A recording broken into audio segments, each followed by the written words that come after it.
Assalamualaikum warahmatullahi taala wabarakatuh dan salam sejahtera. Bertemu lagi kita dengan saya Cikgu Nur Faizah binti Ibrahim dari Sekolah Menengah Sains Tengku Muhammad Faris Petra.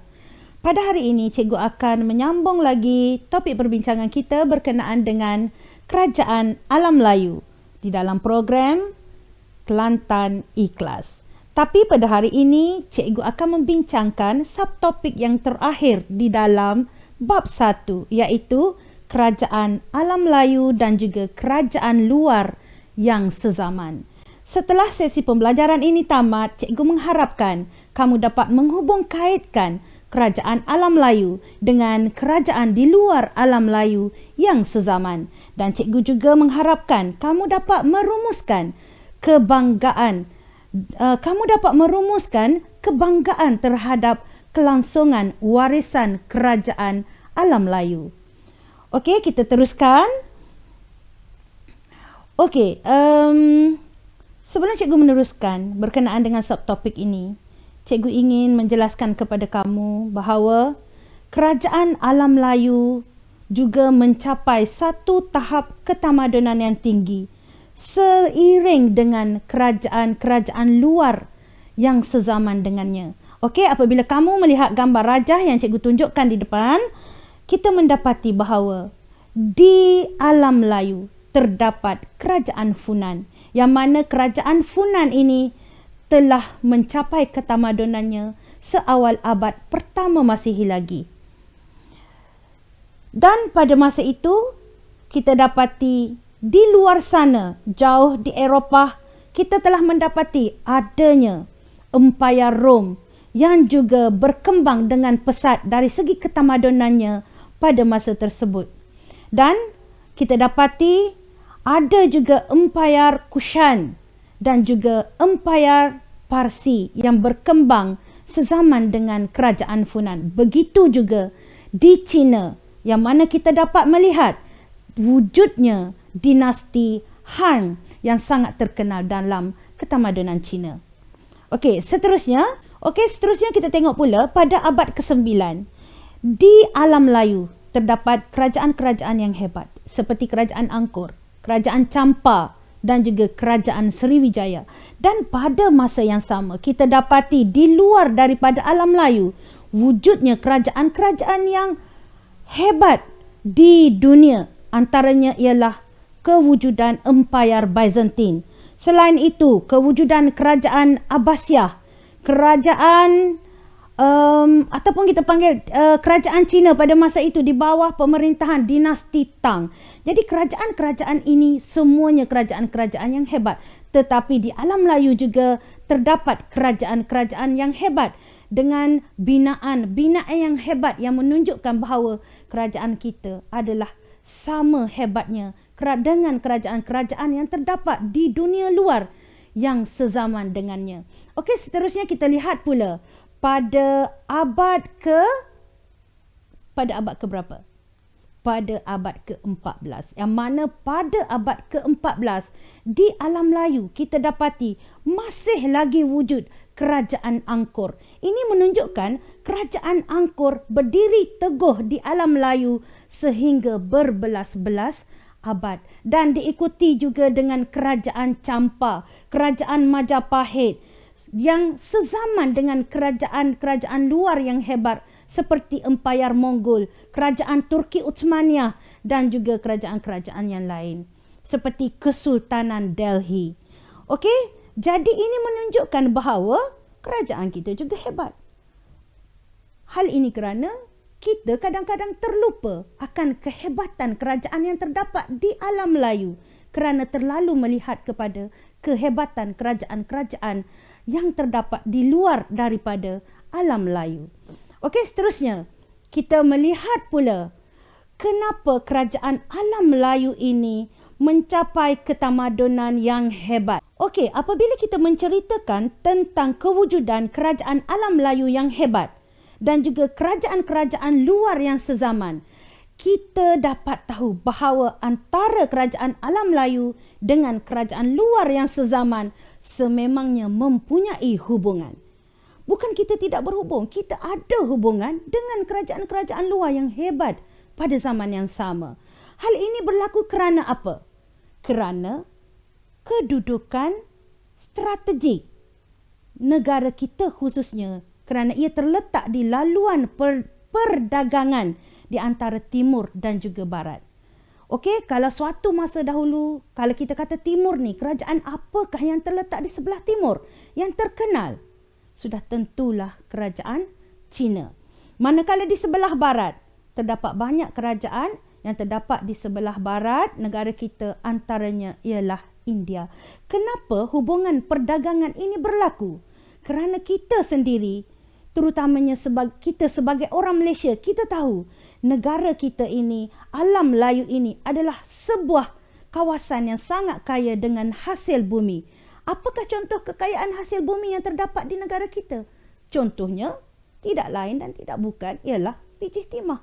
Kalau tidak, masakan British datang ke negara kita, menjajah negara kita semata-mata untuk mendapatkan hasil bumi kita yang sangat diperlukan oleh mereka, iaitu biji timah.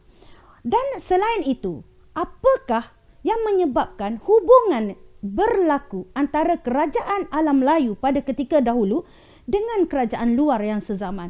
Tidak lain dan tidak bukan ialah sikap keterbukaan yang terdapat dalam diri pemimpin di alam Melayu. Apakah yang kamu faham tentang sikap keterbukaan?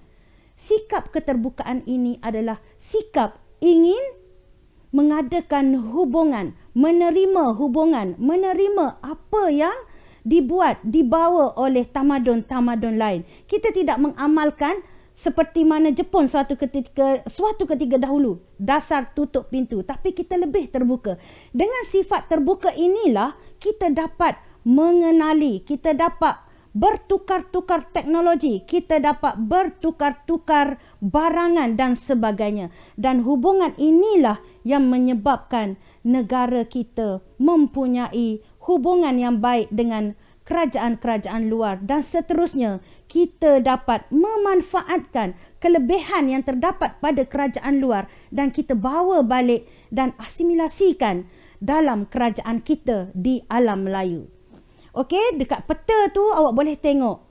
Mungkin agak susah sikit lah nak tengok sebab kecil, tapi kamu boleh rujuk buku teks kamu yang mana kamu dapat lihat pedagang-pedagang yang telah datang berdagang ke alam Melayu. Pedagang dari alam Melayu yang telah keluar untuk menjalankan hubungan dengan kerajaan-kerajaan luar dan sebagainya. Dan dekat peta itu juga kita dapati, kita ada barangan yang terdapat di alam Melayu ini telah sampai ke negara Rom sekalipun. Sedangkan pada masa itu kita tahu bukannya ada kapal terbang ke apa ke untuk sampai ke satu kawasan yang sangat jauh. Tapi perkara itu telah berlaku. Kerana ini menunjukkan hubungan antara negara kita telah berlaku, telah wujud, telah ada dengan kerajaan-kerajaan luar menggunakan pelbagai kaedah yang bersesuaian pada masa tersebut. Okey, seterusnya, selain daripada hubungan perdagangan yang cikgu bincangkan sebentar tadi, kerajaan kita juga, kerajaan di alam Melayu ini juga mempunyai hubungan dari aspek keagamaan. Dan hal ini kita dapat lihat dari aspek agama Hindu, agama Buddha dan termasuklah juga agama Islam. Sebab itulah kalau kita lihat di alam Melayu pada hari ini, tidak semuanya beragama Islam. Ada yang menganut agama Hindu, ada yang menganut agama Buddha. Jadi dari manakah agama-agama ini datang? Dari hubungan yang kita jalankan di antara kerajaan alam Melayu dengan kerajaan-kerajaan luar yang sezaman dengannya. Okey, kita tengok yang pertama. Bagaimanakah agama Hindu itu boleh sampai ke alam Melayu?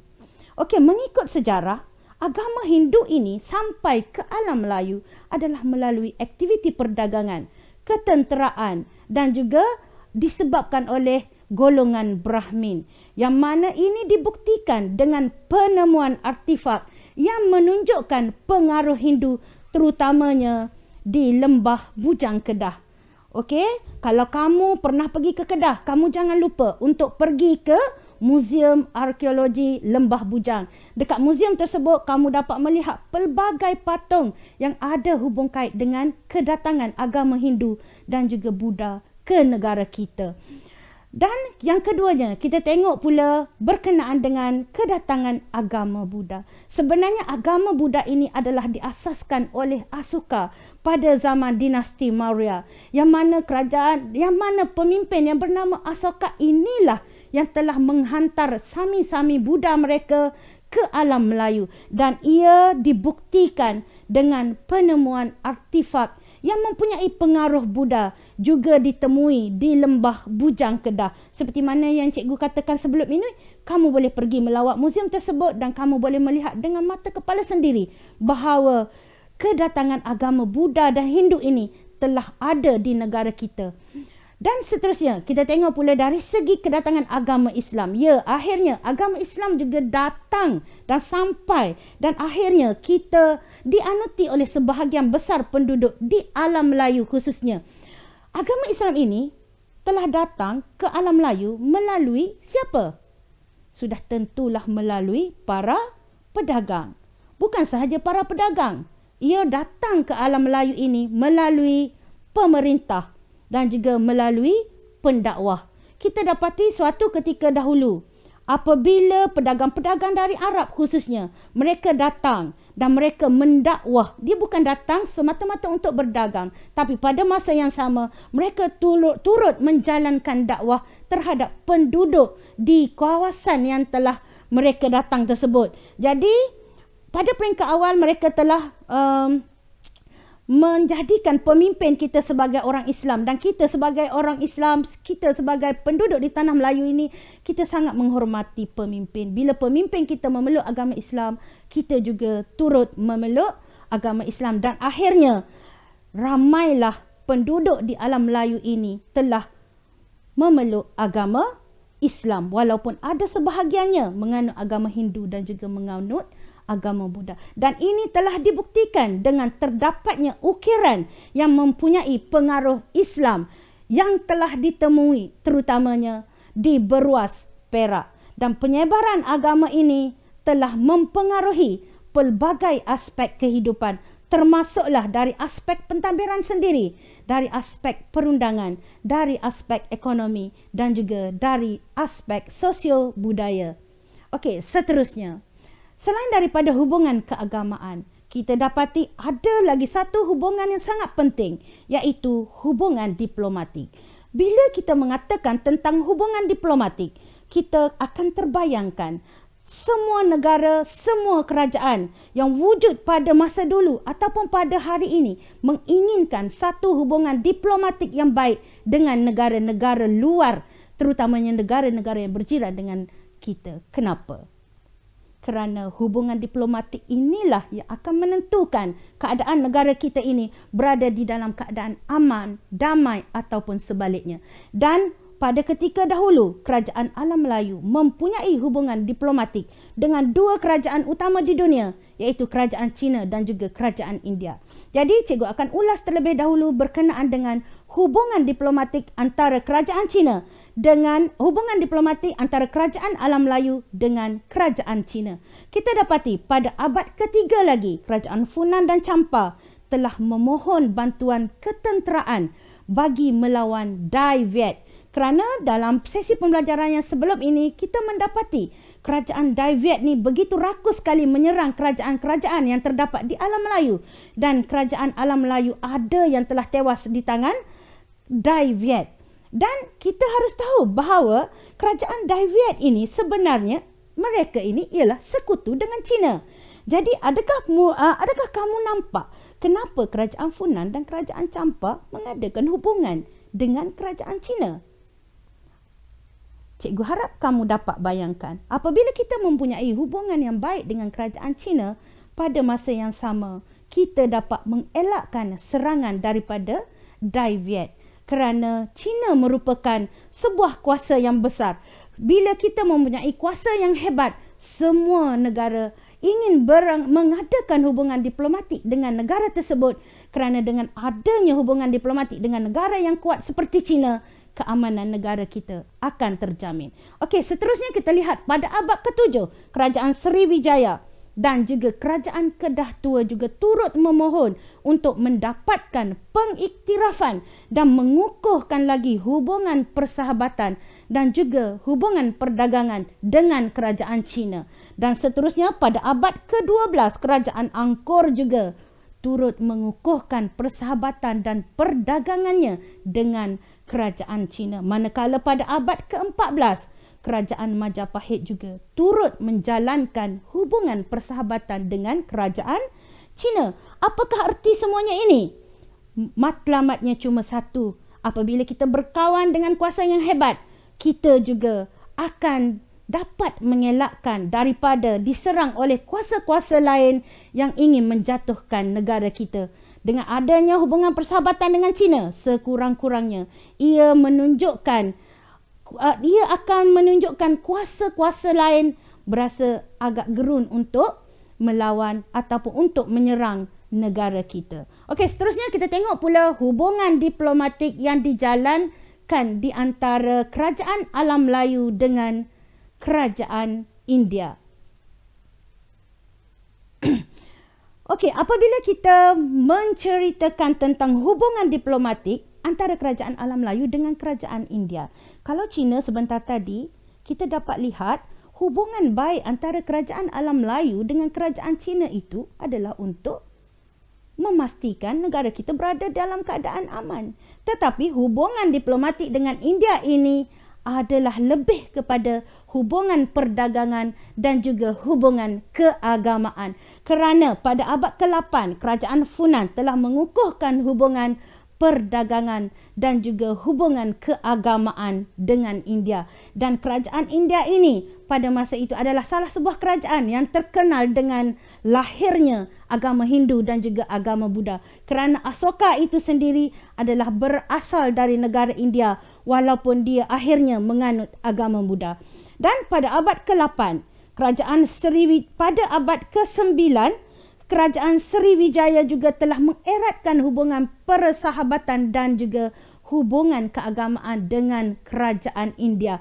Dan pada abad ke-12, Kerajaan Angkor juga telah mengeratkan hubungan persahabatan dengan Kerajaan India. Dan pada abad ke-14, Kerajaan Majapahit juga turut mengadakan hubungan persahabatan dengan Kerajaan India. Dengan adanya hubungan persahabatan ini, hubungan perdagangan ini, maka ia juga menjadi salah satu sebab datangnya, diterimanya agama Hindu dan juga Buddha di negara kita.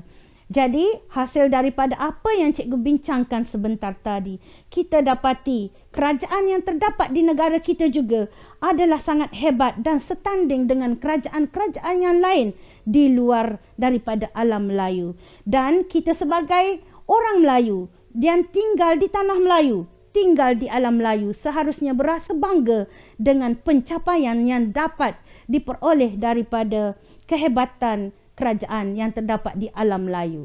Okey, hasil daripada sesi pembelajaran hari ini, cikgu nak uji kamu dengan sedikit soalan. Okey, jom sama-sama kita jawab. Okey, daripada soalan tersebut, cikgu nak kamu lihat dulu gambar tersebut. Apakah gambar yang ditunjukkan? Yang kamu nampak sekarang?